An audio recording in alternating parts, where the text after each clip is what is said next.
Pourquoi, d'abord, première question, puisque vous êtes un peu partout hein, sur le territoire français, avoir choisi Aumont et ce site des Friches Cockerill pour développer ce village de marque? C'est un investissement quand même de 54 millions d'euros. Je suppose que c'est mûrement réfléchi. On ne s'installe pas dans une zone comme ça.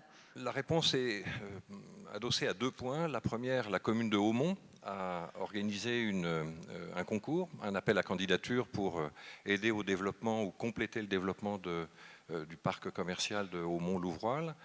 Et la deuxième, c'est que notre analyse a montré assez rapidement la potentialité économique. Voilà, une analyse nationale d'abord, puis territoriale qui montre que l'Avesnois présente une potentialité forte.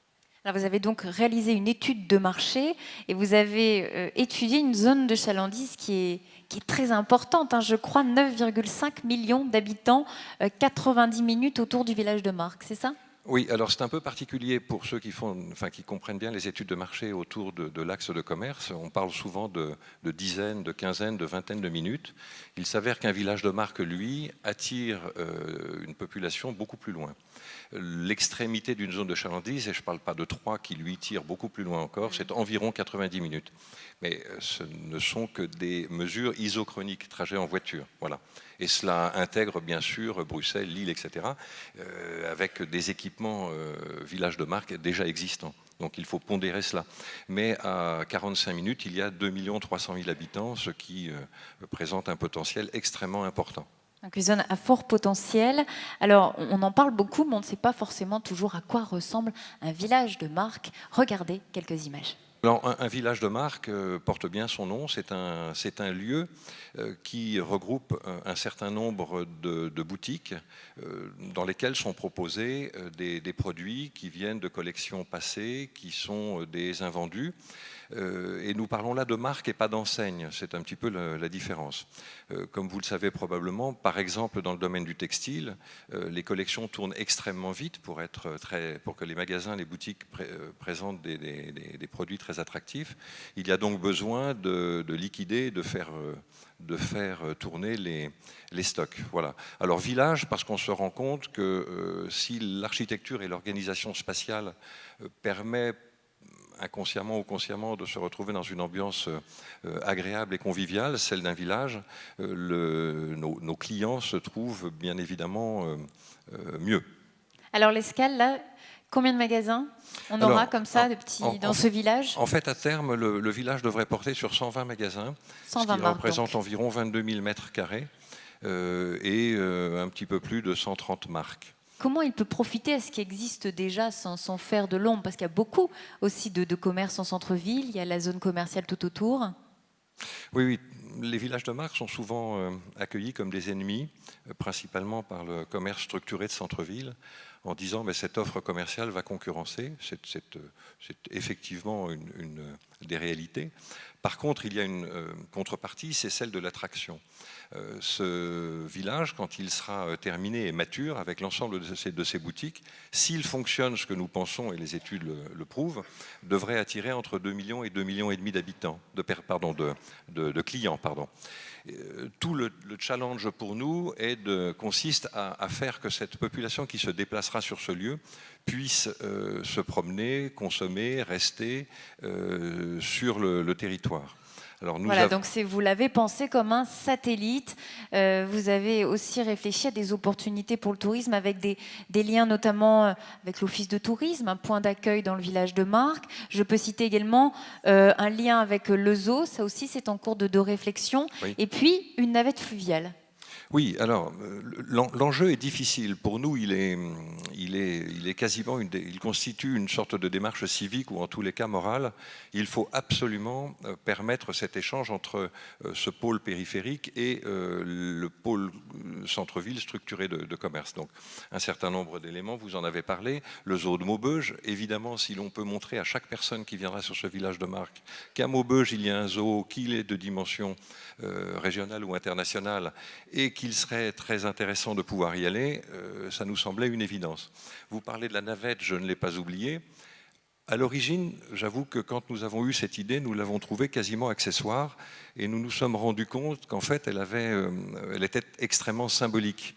L'idée de la navette, c'est de créer plusieurs points entre le village de Marques et le centre-ville de Maubeuge, au moins déjà ces 2 points d'arrêt et de départ, et peut-être 1 ou 2 points intermédiaires, dont un vers le pôle aquatique dont on parlait tout à l'heure, voilà, à l'aide d'une navette électrique. Voilà, c'est un point de liaison, c'est symbolique. Nous pensons que cela ouvrira aussi l'envie de tourisme fluvial. C'est vrai que ce sera une matinée au village des Marques et puis le reste de la journée sur le reste du territoire et sur ces atouts touristiques. Opportunité pour le tourisme, opportunité aussi, vous le souhaitez, pour le commerce local.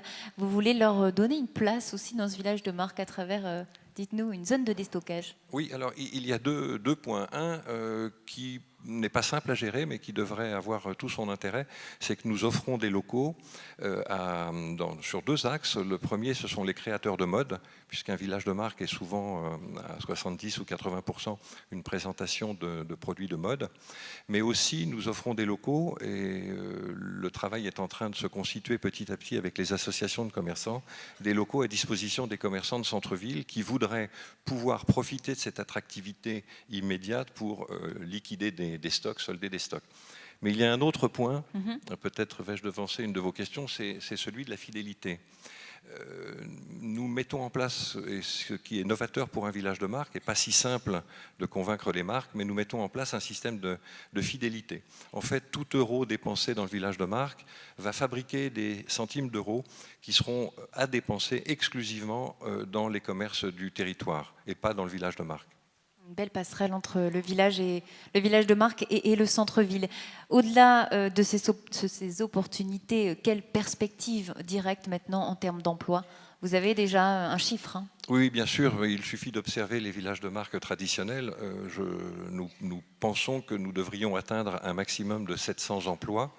Ce sont des objectifs qui sont ambitieux, mais qui correspondent tout à fait à la statistique moyenne. Voilà. Si nous phasons ce projet, ou si nous le raisonnons phasé, c'est-à-dire avec une progression, le minimum au départ est de 400 emplois. Et vous allez organiser donc un forum pour l'emploi qui démarrera le recrutement, je veux dire, lui-même. Ce sera à partir de quand? Alors, c'est bien, peut-être peut-on parler de planning du coup, et je vous répondrai pour le recrutement. En fait, l'année 2016 va être consacrée aux obtentions des autorisations. Les dossiers vont être déposés fin février, ou mi-février. Ils sont quasiment prêts et ont déjà été présentés d'ailleurs au service de l'urbanisme, puisque c'est principalement des autorisations d'urbanisme. Ce sont principalement des autorisations d'urbanisme. L'année 2017 et 2018, si tout se passe bien, doit être consacrée pour partie 2018 à la construction de l'ensemble, pour une ouverture à la rentrée 2018. Voilà. Alors, le Forum de l'emploi, nous avons l'habitude de les réaliser en liaison entre les services de la ville et Pôle emploi. Nous imposons aussi la présence aux enseignes, la présence des enseignes, des marques, et relayons bien sûr les CV, parce que ce sont plusieurs journées qui sont organisées où sont pris en compte tous les CV et nous les réorientons auprès des enseignes. Donc la date, je ne l'ai toujours pas donnée, parce que je suis en train d'y réfléchir, mais grosso modo, on va dire fin 2017, voilà. Début 2018. Merci Jean-Michel Pacaud, donc ce village des Marques. Oui, un mot, Monsieur le Président, sur ce village des Marques. Oui, merci Monsieur Pacaud de votre présentation. Village des Marques, c'est un grand sujet. Je répondais tout à l'heure à la presse qui m'interrogeait sur Ikea Mons et sur le regard que nous portions en me disant alors, finalement, est-ce que ce n'est pas un handicap pour vous? Et est-ce que vous êtes capable de porter des projets d'ambition commerciale qui rayonnent? Et je leur disais sans doute que ce territoire, pour porter des projets d'ambition commerciale, il a besoin d'unité. Ce n'est plus le projet de la ville d'Aumont.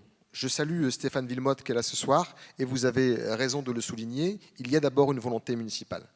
Mais et lui et moi savons bien que pour que ce projet puisse voir le jour, il faut qu'il y ait un accord du territoire. L'une des questions centrales, c'est quid du centre-ville de Maubeuge? Arnaud de Cagny y est attentif. Nous avons envisagé des projets qui se veulent complémentaires. Et l'équipe municipale de Maubeuge aura le loisir de les présenter et l'agglomération de les accompagner. C'est la question centrale. Ce n'est pas un élu seul qui pourra porter des projets d'envergure. Par le passé, parfois, nous avons pu donner le sentiment de passer à côté de possibilités parce que nous n'étions pas rassemblés. C'est un projet qui pose beaucoup de questions encore sur la méthodologie. Vous avez parlé de l'emploi, chacun imagine l'intérêt pour tous. Et à ceux qui sont dubitatifs, je réponds, je préfère voir le village des Marques dans l'agglomération et poser la question de la structuration des centres-villes, plutôt que de l'imaginer de l'autre côté de la frontière ou plus loin, dans les territoires français autour de Valenciennes. Je connais le tropisme valenciennois, je sais les intérêts des uns et des autres, mais notre travail ici sur ce territoire, c'est de défendre l'ensemble du territoire et simplement confirmer que c'est un projet important, de très grande envergure, et que si nous le réussissons, ce qui n'est pas encore sûr aujourd'hui, c'est ensemble, par du pragmatisme, par de l'efficacité, et c'est dans cet état d'esprit que nous portons ce projet. Merci, Monsieur le Président. Merci, Jean-Michel Pacaud.